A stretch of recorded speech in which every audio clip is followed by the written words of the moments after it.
I just wanted to introduce both Brita and Andy. So Brita is originally from North Dakota. She moved out to California after college. She got into real estate about 5 years ago, and she's now the sales team lead at the Rental Girl.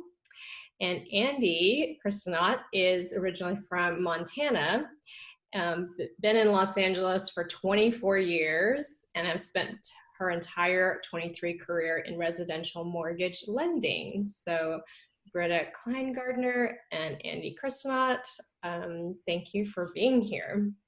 Thanks for having us. Great. Wanted to first, let's talk about first-time home buying. First-time home buyers, I think I remember when I first bought my house, it was very nerve-wracking because you don't know what to expect, what to do. What do people need to know if they're going in and buying a house for the first time? What are some of the basic things in terms of your credit score, your how much of a down payment, any of those kinds of things? That's a good question. There's a lot of moving parts with that question. Every situation and scenario and people's circumstances are different. So there's not really a cut and dry answer for that. In terms of preparation, credit score is certainly a factor. Somebody's income and how their income is generated is a factor. Down payment is also a factor. And all of those things are going to collectively let me figure out where to best place them for the financing piece of it. And Brita can speak to this. The market is so insanely competitive. It's critical that first-time home buyers or buyers that have purchased multiple times, it is more critical than ever that when you think you're ready to buy, you need to make sure that all of your ducks are in a row. If you think that you're a few months out on purchasing, I suggest starting now to get a game plan together, because there could be certain steps and things that need to happen in order to get you to that point so that you are ready to go. Agreed. I think it's never too early to start talking about it, start planning.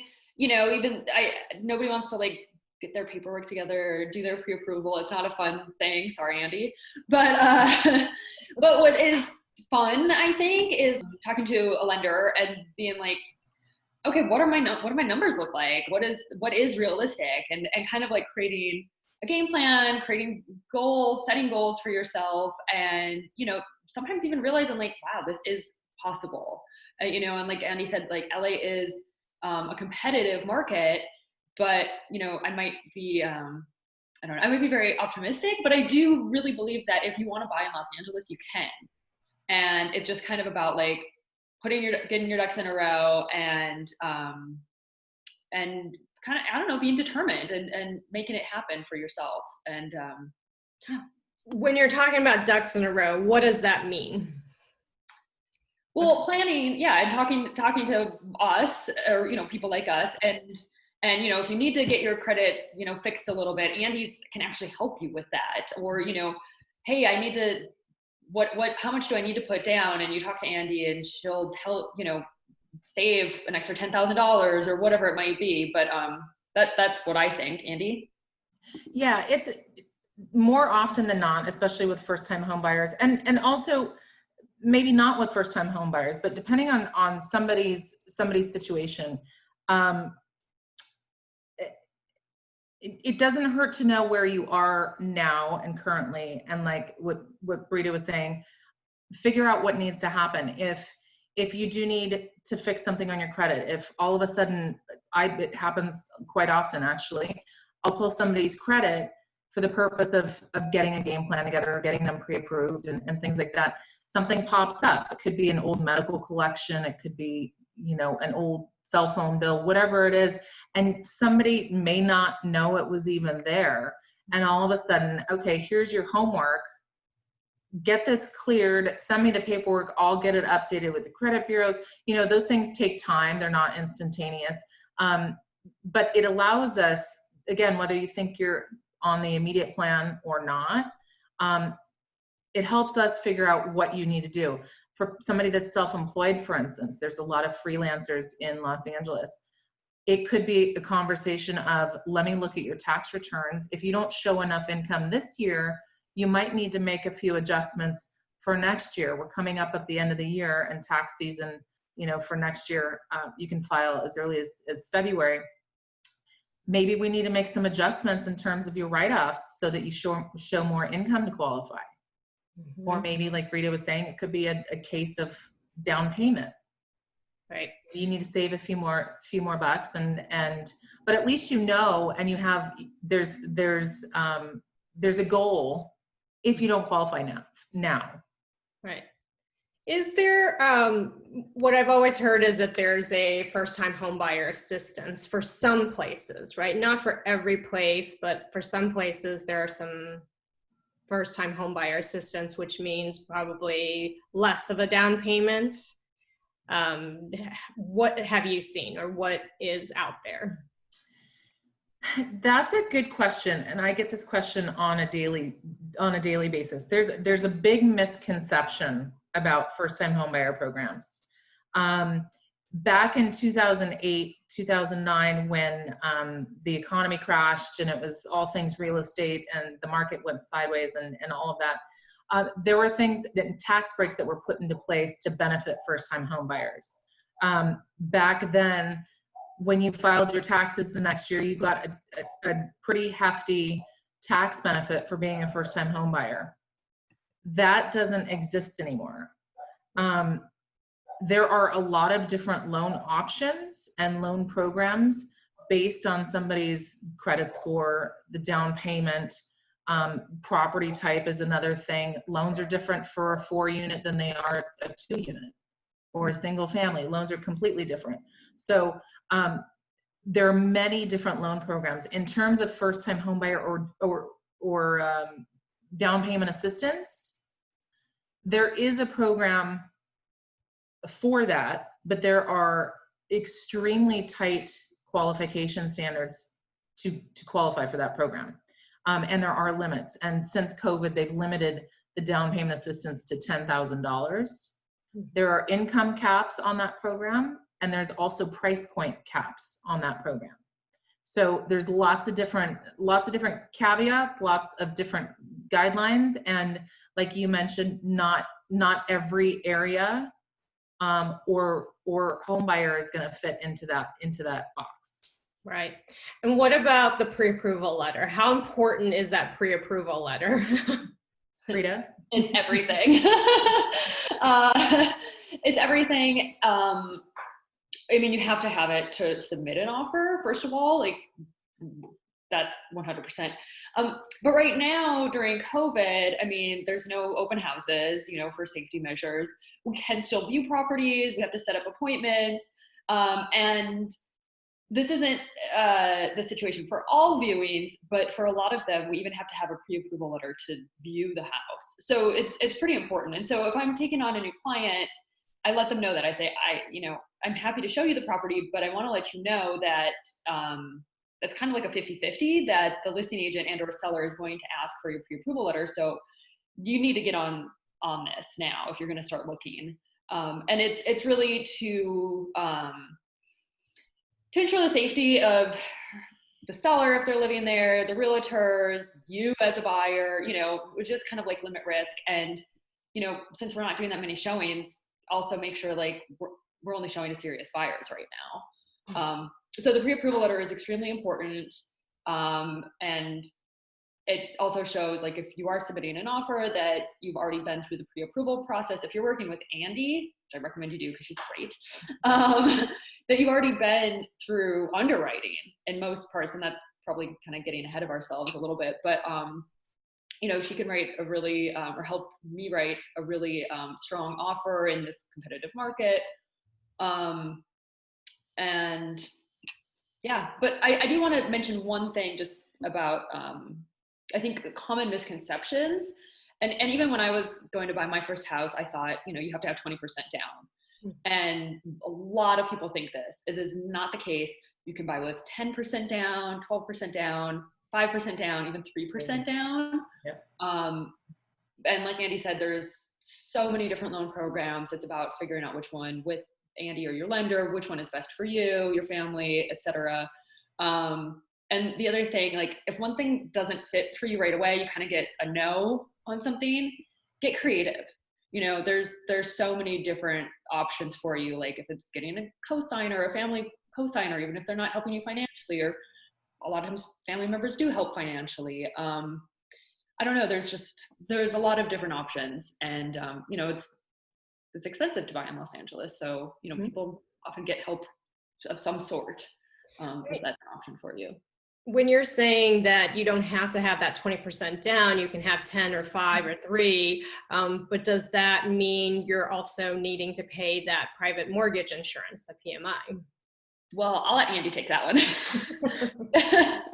That's a good question. It depends. There's a lot of different ways on how I structure things, and I think I mentioned before, of course, not everybody's circumstances are the same.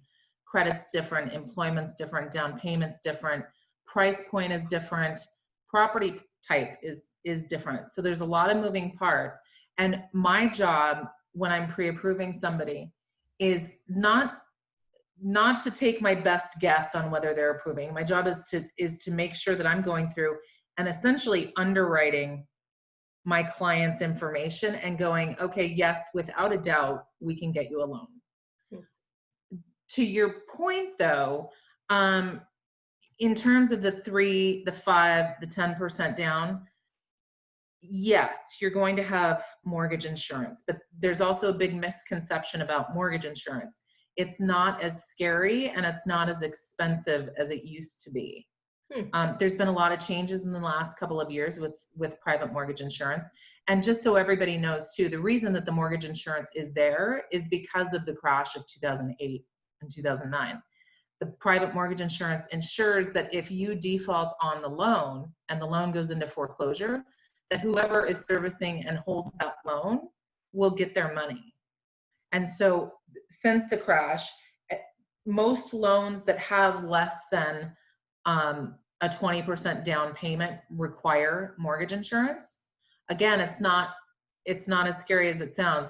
Mortgage insurance and the pricing on it, the rate on it, and the monthly payment is going to be also underwritten, and they're going to look at credit score, down payment, property type, what we call debt to income ratio. So they're looking at everything we're looking at when we're underwriting your loan. And somebody with a lower credit score is going to pay a little bit more for mortgage insurance. And that's just because a lower credit score is considered a higher risk. But you know, on average, mortgage insurance isn't that bad. And it's an opportunity to get into a property with minimal down. And the truth is that in this LA market, I have clients that bought last year with 10% down, let's say, and had mortgage insurance. We've already refinanced them out of that mortgage insurance.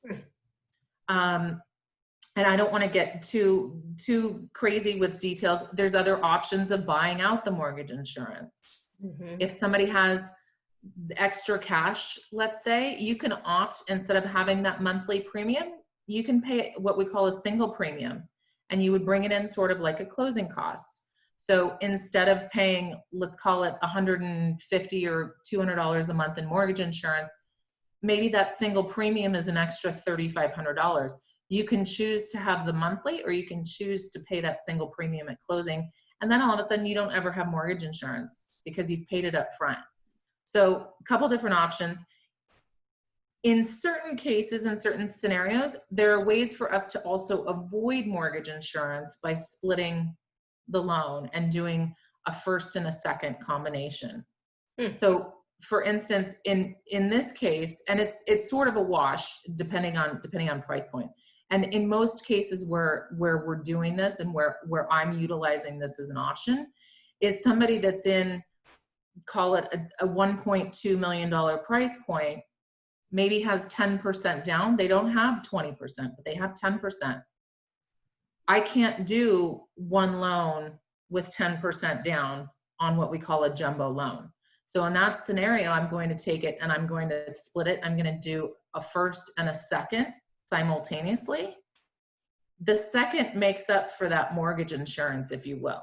So the person in that scenario, we're going to do a first loan and follow it immediately with a second loan. And that allows them to do the 10% down, but also get them into a higher price point. Mm-hmm. That's interesting. It's cool. It's like you're thinking about different scenarios and ways for somebody to be able to get financing in a way that they may not have thought about in the past. So yeah, there's, like Brita was saying, there's so many misconceptions about down payment. You absolutely do not have to have 20% down. Not at all. That's good to know. Whenever I talk to a client, I recommend that I don't say get pre-approved. I say talk to a lender, because it's informational, it's educational. You're going to learn about like your options, and I don't care if you want to buy tomorrow or anything. It's just like figure out your game plan and learn what you can do, and you're going to figure it out from that point on. But yeah. So Brita, you mentioned COVID, and so we're in this new crazy era. Yeah. Have you seen prices come down? Or are they still the same? What is the market like right now? And then also, what are some of those changes since? Sure. So I think we were all, well, I think everybody was wondering what was going to happen, and it's been a very busy time in real estate despite COVID. And I think it's for a couple of reasons. I think there are historically low interest rates, which Andy can touch on, and you all probably have heard about a little bit. So interest rates are really low right now, and people are trying to take advantage of that. And then additionally, we've all had a lot of time to sit and think about our lives and or maybe trapped in our houses and working from home and want extra space, want outdoor space, or are just, looking for a change because you're stuck at home. So people are moving, and it's creating a lot of demand, and there's not a ton of inventory. And it's just been busy. It's a seller's market. Now, that's not true for all price points though. I would say 1.5 and under, it's definitely a seller's market, and there are bidding wars for sure. Now, if you go into that higher price point, like 1.5 and higher, and this does get neighborhood specific, so don't just completely generalize this. But the more luxury price points, you're seeing price reductions. Mm-hmm. Okay, got it. Mm-hmm. So it is still a seller's market. That's really interesting. That's good to know. It is. Yeah. I mean, don't think that you're going to go and buy an $800,000 house in Silver Lake and get a deal. It's not that. That's not what's happening. Is it still like, before COVID, it was, for many years, it's been like bidding wars, right? Like, one house will price it at, let's say $950, and then it'll just bid up until it's like $1 million. And at a certain point, is that still the case right now? Yes, very much so. And even now, I mean, I would say like January, February of this year was very busy. COVID happened. We all took a bit of a pause just because we weren't supposed to do anything. May and then on, it has been pre-COVID times like 3. People are just like. I had, this morning I heard purchases are up 10% over last year. And this is a national average. And so Los Angeles is not like the rest of the country, but on a national average, purchases are up 10% from last year. Like Brita was saying, there's little inventory. Low interest rates are certainly playing into that. Rates are about 0.75% to a full % lower than where they were last year. And in terms of dollars and in terms of what that equates to buying power, could be several $100s per month, and could be the difference of somebody that qualified for a $700,000 house last year is now qualifying for an $800,000 house. So the difference is substantial, and the buying power of people has gone up because of the low interest rates. So that actually takes me into investments, right? Like for those of us who have our primary house, you know, because interest rates are so low, it's very tempting to want to get something else for, like, as an investment property. What are both of your thoughts on, just in general, of, like, you know, investment properties, and how easy or challenging is it to actually get into, you know, doing that? I love investment properties. I mean, I think, and this is generally speaking, right? I think that it's such a great way to have residual income, to retire on this. Like, Andy and I both recently have become landlords, or have income properties very recently. But it can be tricky too, you know. Tenants have a lot of rights in Los Angeles, especially now during COVID. There's the moratorium. So, you know, you do have to go about it with that in mind, and a bit cautiously. But that being said, I think it can be incredibly financially rewarding.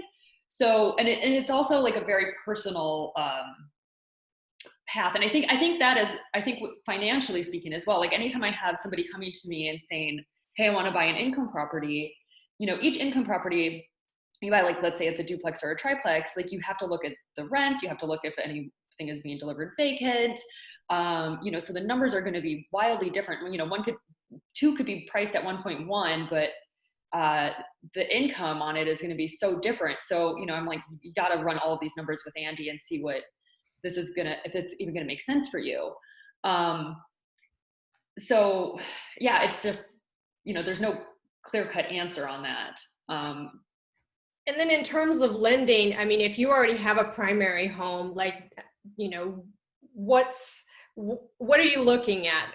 You know, for example, Andy, like when you're actually saying, okay, you can qualify for this other, you know, a second home or an income property.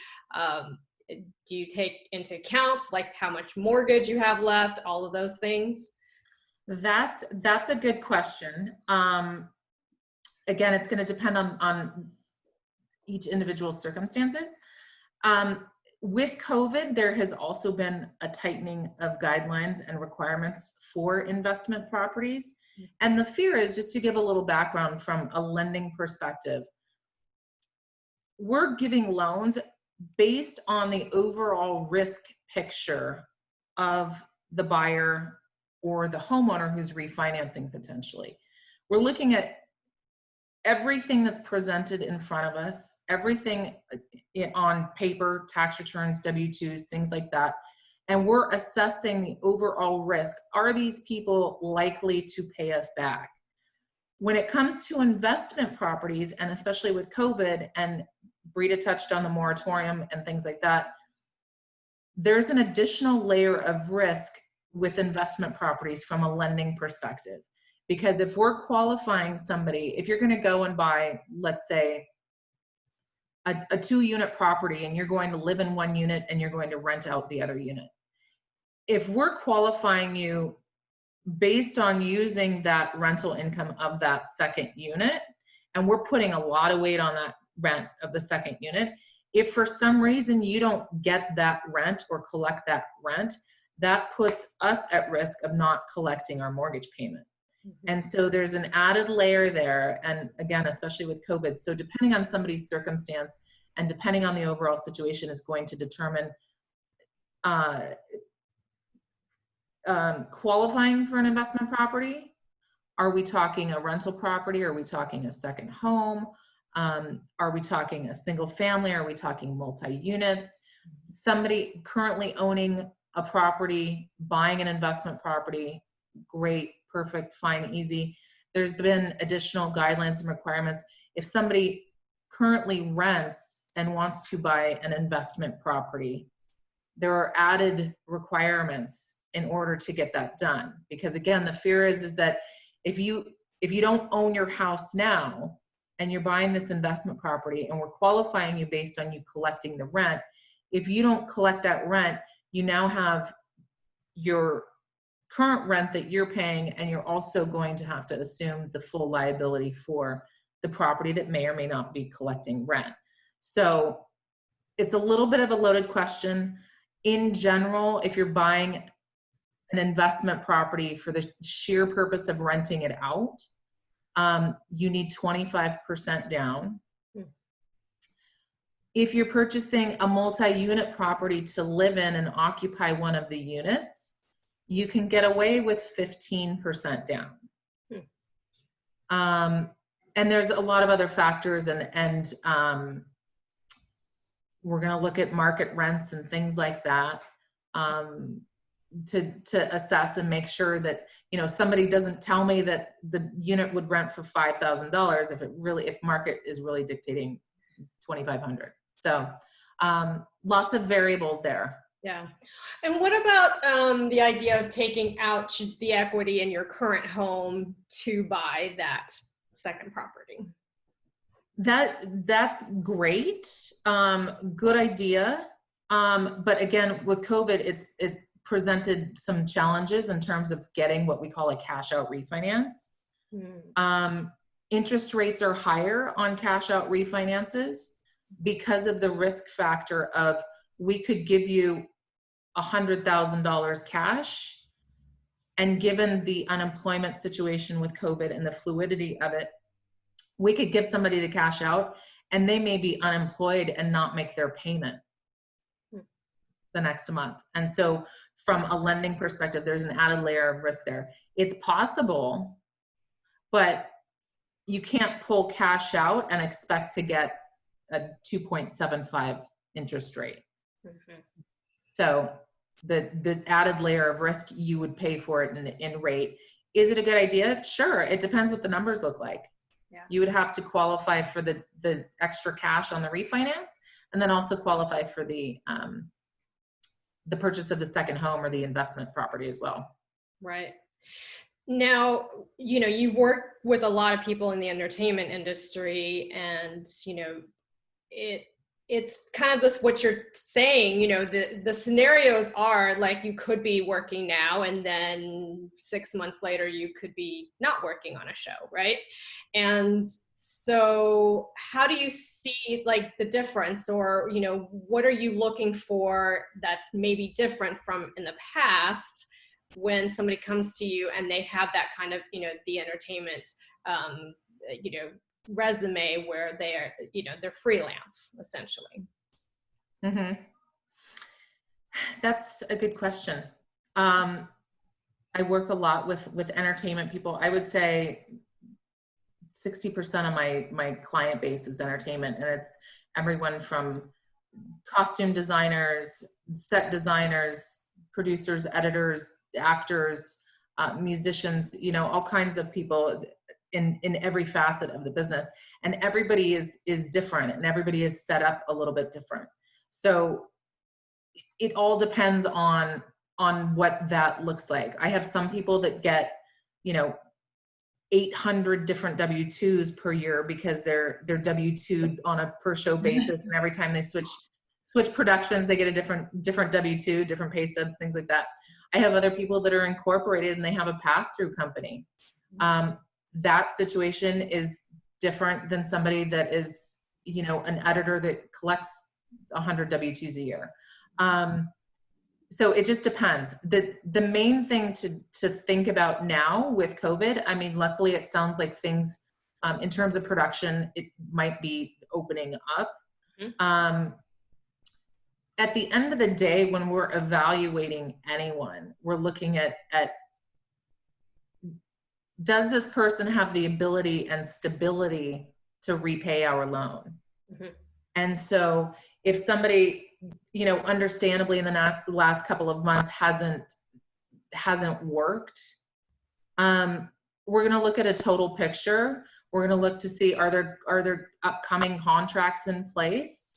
They may not be able to go shoot now, but are there upcoming agreements and contracts in place that maybe put them towards the end of the year?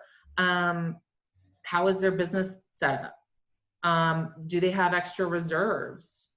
We're going to look at the whole picture. So it's unfortunately, it's not a cookie cutter answer. It depends on how somebody's set up, what position or what role they are in the entertainment business, and what their future work looks like on the other side of this. So yeah. And then do you usually look at more like back tax returns versus like that paycheck every 2 weeks or whatever that most people get? Are we talking entertainment people, or are we talking? Yeah. We have, if like, let's say you're in entertainment and you have like a pass-through company or like an S corp, essentially. Yeah. For anybody in entertainment, we're going to look at the last 2 years' tax returns. And again, what we're trying to show and what we're trying to see is a history of stability. You know, somebody, and this isn't to say that it doesn't happen, but you know, we're looking for consistency in terms of earnings. We all know that the entertainment business is up and down. It depends how many gigs and jobs somebody books and things like that. But we're looking for stability. And so last 2 years' tax returns, if somebody has an S corp, or if, you know, an editor is editing a show and they're W-2'd, we're going to look at current pay stubs. We're going to look at, especially somebody that is has an S corp, we're going to look at last couple of months business bank statements. I'd say 2 to 3 business bank statements to show that there's been some sort of flow of income. I mean, again, with COVID, it's been a little challenging. You know, if you're not working, you don't get paid. So it just depends. 2 years. We're looking at the last 2 years and year to date is sums it up for anybody. Got it.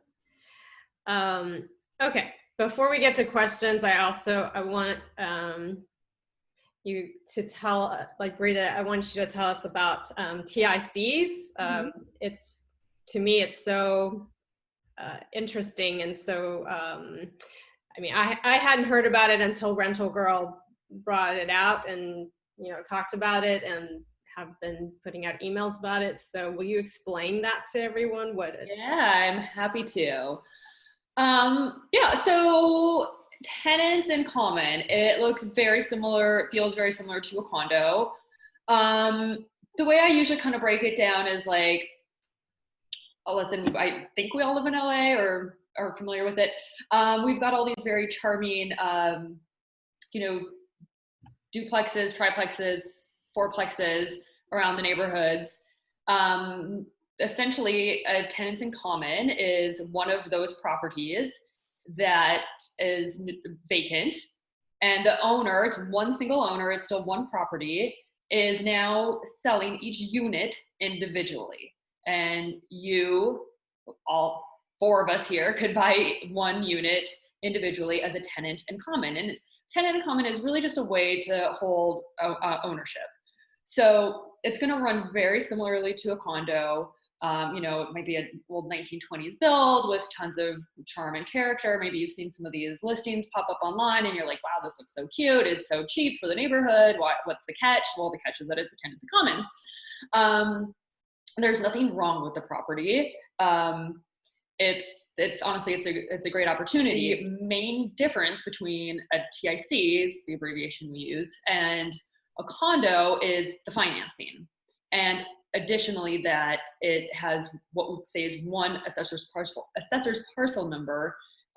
So it is always going to be one property, and you own it. I'm going to use the example of a fourplex, right? You own it with 3 other people. So you're essentially going to buy 25% of the property with sole usage rights to your unit. So let's say it's like 4 bungalows on a lot.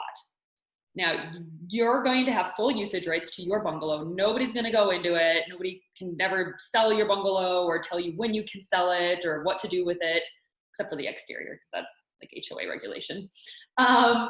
But it's yours. You know, it's very similar to a condo. You know, you're going to have HOA rules and regulations about, I don't know, like how many pets you can have on the property, you know, landscaping things, again, very similar to an HOA, or excuse me, to a condo, very, very similar, but with just very slight differences. And again, the main thing is the financing. So I think Katie, when you and I were first talking about things, you were asking about some of the financing questions with the TICs. So anyway, so here's the thing. You're going to get way more for your money with a TIC. You can't use Andy for your financing. You're going to have to go through 2 banks in Los Angeles. And after this, if you guys are interested, I'm happy to talk with you further about it, and or set you up with a lender. You have to have a minimum of 10% down. You have to have good credit. Your credit has to be 700 or 720 if you're putting down 10%. And then you also have to have reserves in the bank. So about 6 months reserve. So that means, like, you know, if your monthly mortgage is going to be $3,000, you got to have 6 months of that. That's kind of it. Now, the other catch is, for the TIC loans, I call them fractional loans because you're buying a fraction of a property essentially, right? They only offer ARMs, and ARM means adjustable rate mortgage. This freaks some people out. And I say that TICs are not for everybody, but they're really great options for some people. I don't think that TICs are great for people who are about to retire or maybe who are going to be out of a job soon, unless they're buying them all cash. They're great for people who are doing well in their careers, who think that they're going to continue to do well in their careers, and who are maybe looking at these properties as like a 5 to 7 year situation, and then they're going to move on to something bigger and better. Got it. And then you told me that if you were using them as rental property, you actually have to put more down, right? Okay, so if you are going to buy a TIC and not live in it from the get-go, you have to put 50% down. I would want you to consult with me if that's your plan, because some of the TICs have rental restrictions, because it's not just a condo, right? This is still a fourplex or whatever it is. It's an income property. So there are, not all of them have rental restrictions. TICs by nature don't necessarily have rental restrictions, but the property itself may have rental restrictions, like the fourplex or something. So I would want to give you that information. It could, you know, they were all rentals before, so, you know, they would rent really well. And, you know, I think what they're great for is like live in it for a couple of years, then maybe rent it out when you move on to like your dream house. But so they'd be really good. You think they'd be good starter homes? I think they're great starter homes. I think they're great starter homes. They're like, you know, like I've said 4 times already, LA is a tough market to get into. But like once you get your foot in the door, it's not that bad to like move on to the next property, right? So, but yeah, so I think it's a great stepping stone. And oftentimes the price points for TICs is like rental market rate. So I'll have people who call me and they're like, oh, I'm looking for rents in the neighborhood, and then I saw this TIC and I did the math and I'd be spending this amount in rent. So it's kind of a no-brainer. Is it strictly an LA thing? No, it's okay. So they started in San Francisco 30 plus years ago and completely took off. It's something like 30% of their market share there. Been wildly successful there. My broker, Liz, actually brought them to Los Angeles maybe 3 years ago, and she and her partner, Christina, pretty much list all of the TICs in Los Angeles. Let's get to Sarah's question. I think this is a good one because I think there's several people on here who is in that position of kind of like first time, right? Home buying. And so you know, I don't know if you, Sarah, you want to come on and ask, or I can just ask it for you. So she says this is a pretty generalized question for someone who's brand new to all of this in LA, been looking at listings for a while, but I'm a first-time buyer. What's your best recommendation of process, how to start, and then what to do next? Meet with a realtor broker, meet with a lender? What would be just the first baby step, right? That's exactly it. I have these kind of calls all the time where, I just talk to a buyer, and, we just kind of get to know each other a little bit and talk about what you're looking for, and I'll kind of help guide your search a little bit, and, we can talk about, what you want in a property, talk about what you think your price point is, and I'll let you know if it's realistic or not. I know it's a really daunting endeavor. I've been there. I know it's scary. It's like overwhelming, but I like to kind of break it down for you. And then really the next step is that I would introduce you to Andy. And you just really take it from there, and you make sure that the number that you have in your head is accurate. And sometimes people have no idea what their number is, but 8 times out of 10, people have a really good idea of what their number is. And then once they really nail that down with Andy, we usually circle back, and if we're not already kind of like browsing online together at listings, we'll do that, and then we'll start going out and looking at properties. And the process can go as quickly or slowly as you want, but that really just kind of helps solidify things and steer you in a direction. I like that you say that, because I think sometimes, especially for first-time home buyers, they get nervous that the real estate agent's going to pressure them into something, right? Before they're really, really ready. Okay. Thank you, everyone. All right. Thank you, everybody. Nice to meet you all. Thank you, Brita. Bye.